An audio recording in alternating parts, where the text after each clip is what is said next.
As anyone above the age of 30 can attest, perspectives can shift with time. Some experiences may change the way we once perceived things. Others may cause us to hold more steadfastly to our views. As a mother, stepmother, grandmother, and now a great-grandmother, there have been many occasions that have given me reasons to pause and reflect on motherhood. During some seasons, those momentary pauses have turned into months of intense soul-searching. Moms on all stages of the journey, from the rookie who's just starting out to the seasoned veteran with 60 years or more under her belt, have one thing in common. Each year, on the second Sunday in May, we all spend time reflecting on motherhood. What did we do right? Where did we go wrong? Was there a mix-up in the hospital? Or are all these kids really mine? My views on motherhood have evolved over the years. Recently, I reflected on the topic by revisiting some of my writing from days gone by. I invite you to travel with me back to a moment in time when I aired my parenting grievances. Parenting is a tough job, but it is the most rewarding one you'll ever find. Or so I'm told. As a mother of 4, 2 by birth, and 2 bonus children inherited through marriage, I have a pretty good grasp on the tough job part. Unfortunately, I am still attempting to come to grips with the most rewarding portion. There are times when I can't help but wonder if a couple we know had made a better choice. They've been married almost as long as my husband and I have, but they chose not to have children. They recently had a change of heart and decided they wanted to get pregnant.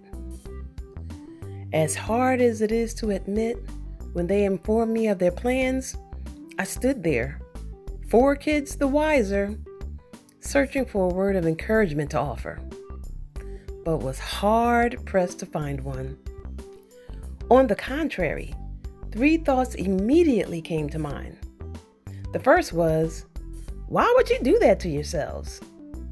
Next was, this parenthood thing is highly overrated.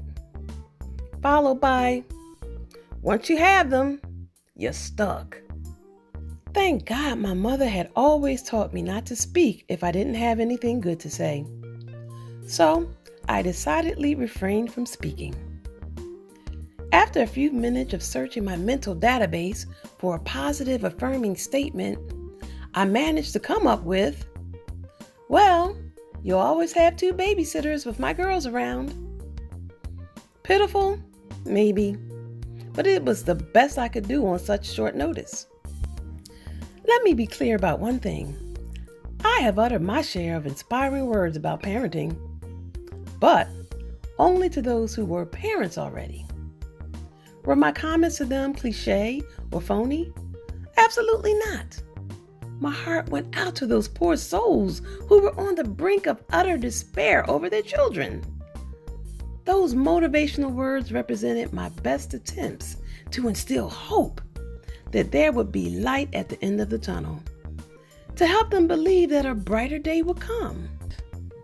On the other hand, I, personally, have not gotten a glimpse of that supposedly glorious day when parents finally get to enjoy the fruit of their labor. But in the words of King David, I would have fainted unless I believed I'd see the goodness of the Lord in the land of the living. I hold on to those words for dear life. They keep me from sinking into the depths of depression. So, when other discouraged parents reach out to me, I choose not to pour salt into their wounds by speaking candidly on the subject. That's what blogs are for. When I was pregnant with my now 13-year-old daughter, I forced myself to be optimistic about this whole parenting phase I was about to enter. I was determined to combine the hard knock lessons gained from raising my 2 stepchildren, the practical wisdom from every seemingly successful parent I could find, along with advice from books, TV, radio, etc. I was desperate to believe that with good information, prayer, and fasting, I could bypass the travesties of parenthood with our subsequent children. But it didn't happen that way. Don't get me wrong. It's not that I don't love my children. That's the part I've mastered. And I'm not implying that my 4 are any worse than the kids down the street. In fact, you could say that mine are pretty typical. Honestly, after having heard so many parental horror stories, I'd have to admit that relatively speaking, mine might be considered pretty good by some standards. None has ever been in trouble with the law or hooked on drugs. They're healthy, hardworking, and respectful, usually. I will give them credit for that much. By now you may be thinking, so what has she got to complain about? My gripe is this.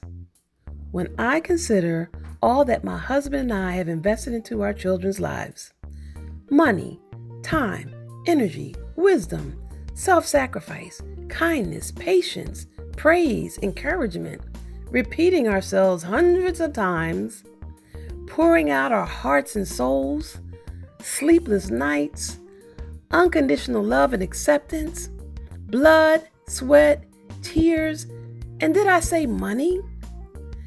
It's not that I'm expecting them to repay us for all we've done, but is a little appreciation too much to ask? Or they could try this one on for size. How about doing what we say the first time we say it? Another suggestion would be for them to do the things they already know to do without having to be reminded 3.6 million times, such as taking showers, brushing their teeth, picking up after themselves. Here's a novel idea. What if they did their chores without first having to be threatened? Would someone please tell me if my list is unreasonable? To add insult to injury, after we parents have done our best to train them during those formative years, and they grow as tall as we are, some of us make the mistake of breathing a sigh of relief. Wow, they're old enough to do some things on their own. We can finally take a little break. Hallelujah! Just then, out of nowhere, arrives this peculiar creature known as a teenager. Now, the tough job just got tougher. This stage of development has the strangest way of erasing all your fond memories of your sweet little child of yesteryear. In this dreaded stage, I suspect some undiscovered hormone kicks in that causes kids to lose their minds. The condition appears to be contagious, for many teenagers' parents have lost their minds as well. As my firstborn daughter's 13th birthday approached, a myriad of thoughts raced through my head. The most frequently being, we spent all these years of our lives raising you for this? After all the training, the explaining, and the complaining, how is it possible that nothing we've said has sunken in? Like the old folks used to say, we might as well have been talking to the wall. 156 precious months have been sucked into a vacuum of pointlessness. 4,745 days of our lives have produced virtually no positive results. She may as well have been raised by a pack of wolves in the woods. because it looked like we had totally dropped the parenting ball on this one. Sometimes it feels as though those years would have been better spent on a more fruitful activity. Maybe I was misguided in the decision to be a stay-at-home mom since the productivity level turned out to be so low. Perhaps I should have taken a paying job. The extra money could have been used to pay off our mortgage early, which could have saved us tens of thousands of dollars. Or we could have taken those exotic vacations, driven nicer cars, purchased those season tickets, or eaten out more. No matter what we would have done with the money, at least we'd have something to show for those years by now. My only consolation is in the biblical principle of reciprocity. More commonly stated, you reap what you sow. I long for the day when my future grandchildren rise to the occasion and avenge us.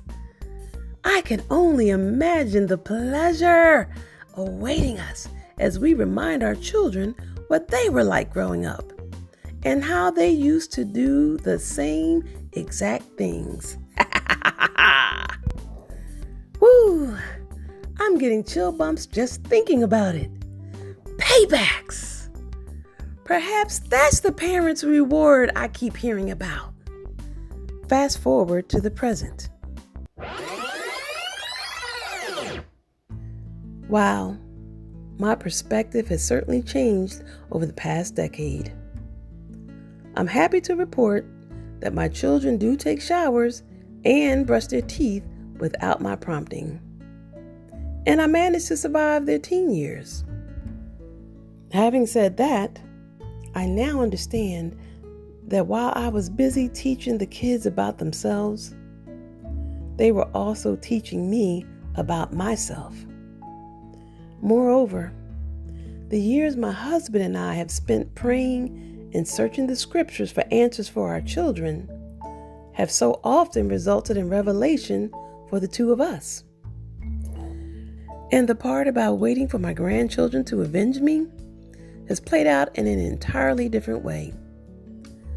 My reality is that my life has been consumed with taking what I've learned throughout the process and finding ways to prevent the negative cycles from repeating. In retrospect, it's apparent that some of my words, warnings, and seeds of wisdom that I thought had gone in one ear and out the other actually did take root. By no means am I implying that all of them have sunken in, but I am choosing to be grateful for the ones that have. It gives me hope that even more of them will, in time. Another takeaway from my time of reflection is that we should strive to find ways to enjoy our children, no matter what stage they're in. Admittedly, my words were penned during a very frustrating time. But when I look back, I can find happy memories from that period as well. Sometimes we focus on the negative and it overshadows everything else. Had I known then what I know now, my perspective would have been different. And that change in perception could have made my parenting journey more enjoyable. In closing, I salute all the mothers, stepmothers, grandmothers, foster mothers, and those who were like mothers to others. My prayer is that in your time of reflection, you will focus on and appreciate what is good. Philippians 4:4-9. Rejoice in the Lord always. Again, I say, rejoice. Let your gentleness be known to all men. The Lord is at hand. Be anxious for nothing, but in everything, by prayer and supplication, with thanksgiving, let your requests be made known to God. And the peace of God, which surpasses all understanding, will guard your hearts and minds through Jesus Christ. Finally, my brothers and sisters, whatever things are true, whatever things are noble, whatever things are just, whatever things are pure, whatever things are lovely, whatever things are of good report, if there is any virtue and if there is anything praiseworthy, meditate on those things. The things which you have learned and received and heard and saw in me, these do, and the God of peace will be with you. May you take comfort in those words. And for those who cannot find good, I pray that God would dry your tears, comfort your hearts, and renew your hope today.